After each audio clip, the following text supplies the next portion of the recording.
Well, I choose representational politics as a way of giving back to my country, and because politics is so critical to nation building, it forms the basis of our development. That I think we have to have persons who go into politics who have first benefited from the country in terms of education, but also who have developed the reputation of integrity and accountability to put what we want out in politics so we can get what we want out of politics.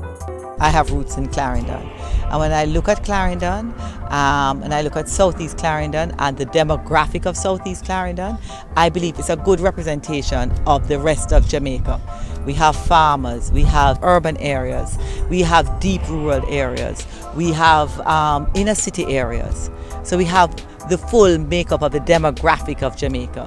So when we talk about that mindset change, when we talk about moving ourselves from dependence to independence, this creates an opportunity where we can talk it through with all of Jamaica and not just one sector of Jamaica, because the dependence to independence in Jamaica, it's not about one set of people, it's not about poor people, it's not about rich people, it's not about middle class, it's about all of Jamaica, all of us. We have to make that transition if Jamaica is going to be the success that it can be. You know, I've been very clear about my commitment with my constituency family, so I'm glad for an opportunity to get it on record.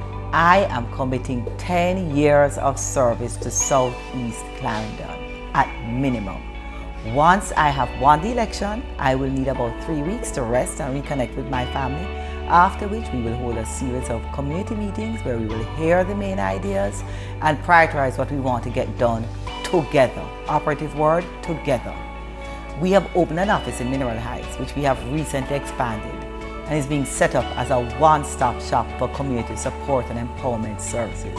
We have an army of volunteers who are working the campaign, but many of whom will be part of my ongoing community outreach efforts. My expectation is that I will be in that office at least once or twice a week and available to give updates and address concerns, and actively using the social media platform to communicate and engage with constituents during the campaign.